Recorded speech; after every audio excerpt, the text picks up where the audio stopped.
We are back in the black hole of real estate, and I've heard from a number of people about wanting to get just a little bit of land down in Florida where I can park an RV or put a mobile home on it. This is your host, Ron Wysakarski, for the black hole of real estate. And, I get it. There are a number of people that are traveling from cold weather areas that rather than renting out a condo or a home or buying a home in a trailer park where there's lot rent, they want to just buy the land and then put their motorhome on there, their mobile home on there, or something on there.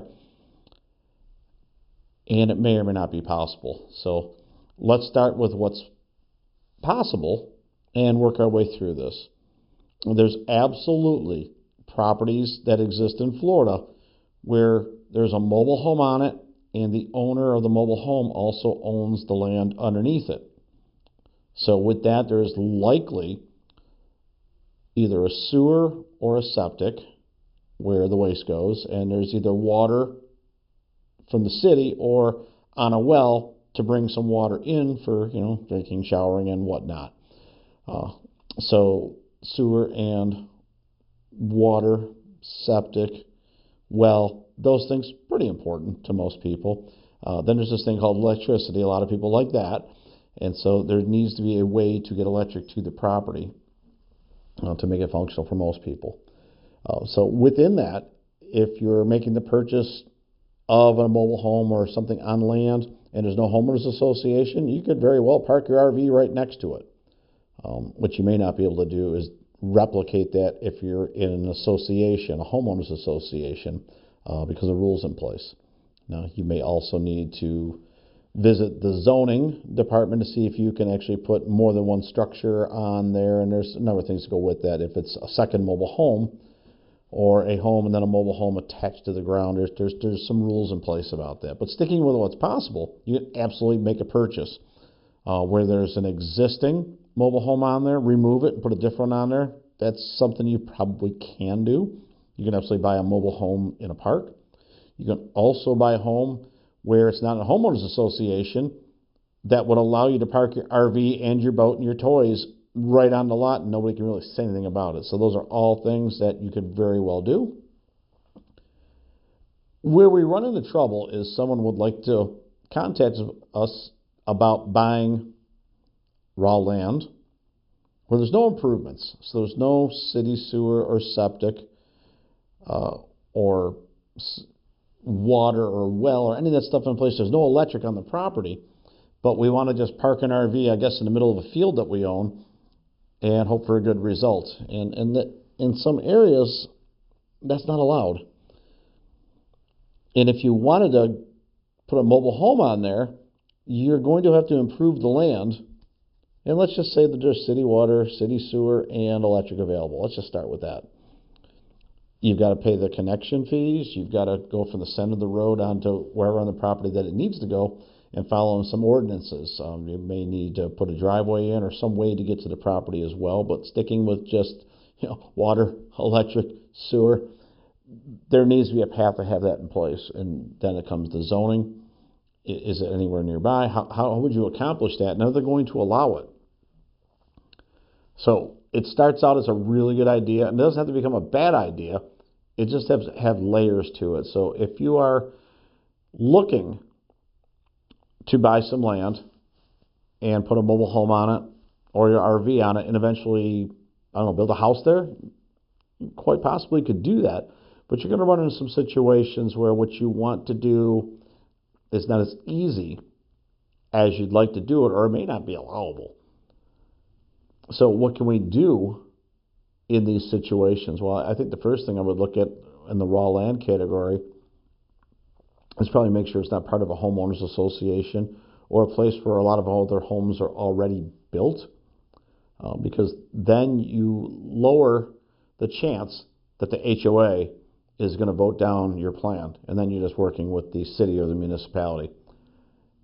And if there's no other homes around, close by, you're not likely to be at a city or a county or some meeting where a neighbor could vote against your desire to have a barn and an RV, or whatever it is that you might want, or put a dirt track out back or a motocross track out back. I mean, it's your land. You should be able to do what you want, but also within the ordinances or the zoning laws of the area. So, and I just want to be, real clear in my help. And this, this just comes out of space of wanting to help and contribution, because too often we find that someone buys a piece of land and either is not counseled on it, or maybe not asked enough questions, or maybe just try to sneak it past the goalie. I'll just buy the lot and it's my land. I'll do whatever I want on it. And somewhere after the fact, we get some calls and they'll say, well, hey, we're in a spot and we can't do what we want to do. And so we'd like to sell the land, or we need your help to help this, get this approved. And I think the time to get that approved, or at least to get the questions answered, is during the buying process. And so what would I start with? Well, I mentioned it. Probably something that's not in a homeowners association. Absolutely something that has road frontage, whether it's right on a main paved road, or if there's crushed shell. Sand could, wash out pretty quickly, but is there a road leading to the property? I'd absolutely be checking to see if there's any encroachments. Is there a survey to the land? Something that tells you that the land that you have, that you're purchasing, you got an access to get to it. I'm sure it was an old scam, maybe it was the 60s or 70s or whatever it was, but there's absolutely people buying pieces of land, cutting it up into dozens of smaller parcels, and a lot of them are landlocked. So the only way to get to your property is, I guess, jumping out of an airplane or a helicopter and parachuting onto your land, but you can't cross over somebody else's land just because you bought one that was landlocked. So I'd look at that. I would look at the water table over there, and I would get a survey done. It's called an elevation certificate, and it's going to measure the topography to find out how much of this is buildable, how much might be underwater at certain times of year. I do some soil tests.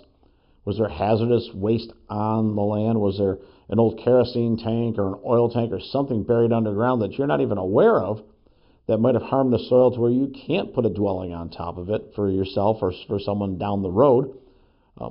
That's really something you got to look at. If water and sewer are not available from the city, someone's going to have to test to make sure you can put a well on there, make sure you can get to water that's not contaminated and potable. And then, is there enough room to put a septic on the property, because you're going to want to send that waste someplace. So all of a sudden the layers come in. So if the land is what they call not improved, and improvements to the land might mean there's water, sewer, electric, or something like that for those. If there isn't, you're going to bear the cost of those. The electric company, they'll bring electric to the road, provided it's already on the road. But from the road to your house, if that's a couple hundred feet, that can be super expensive to trench that and put all, the conduit in there to get that piping in there. So that, and then you need panel boxes. That can be fit properly. We can go right down the rabbit hole on the things that you might need, and a really simple idea. I just like a little piece of land in Florida where I can park a mobile home or park an RV. It exists. But I also believe that there is something to be gained by knowing a little bit up front about what you might run into down the road, either during the purchasing process or, and let's just hope not, but after you've bought it. Does the property allow you to do what you want to do on it, or is there some restriction that maybe you weren't made aware of, or maybe wasn't disclosed, or maybe in your exuberance, you just kind of blew through that stop sign and just, I like the land, I want to buy it, I'm going to take it, and we'll just figure it out later on. That could work against you in some cases. So I want to make sure that I'm helping you in the best way possible. We get this question enough that I thought it was important to bring up today. What should we be looking for when we want to buy that piece of land? And is there something that might get in the way of us being able to do with that land that we want to do? So think about your road frontage. Think about the dwelling you want to put on there. Is there room for anything else that you might want? A driveway or a barn or an outbuilding, motocross track, mini golf track, something, a soccer field. What would you want to do with that land and how would you use it? And if you wanted more than one mobile home on there, or make your own park, or several family members and friends park all their RVs on the same land, that's a whole other thing. So property appraiser's office is pretty good about talking about what the land use could be, but then city zoning and whatnot, that also plays into it. So I hope that I've given you a couple of things to think about when you are getting ready to buy that little piece of land to park that RV. Definitely subscribe.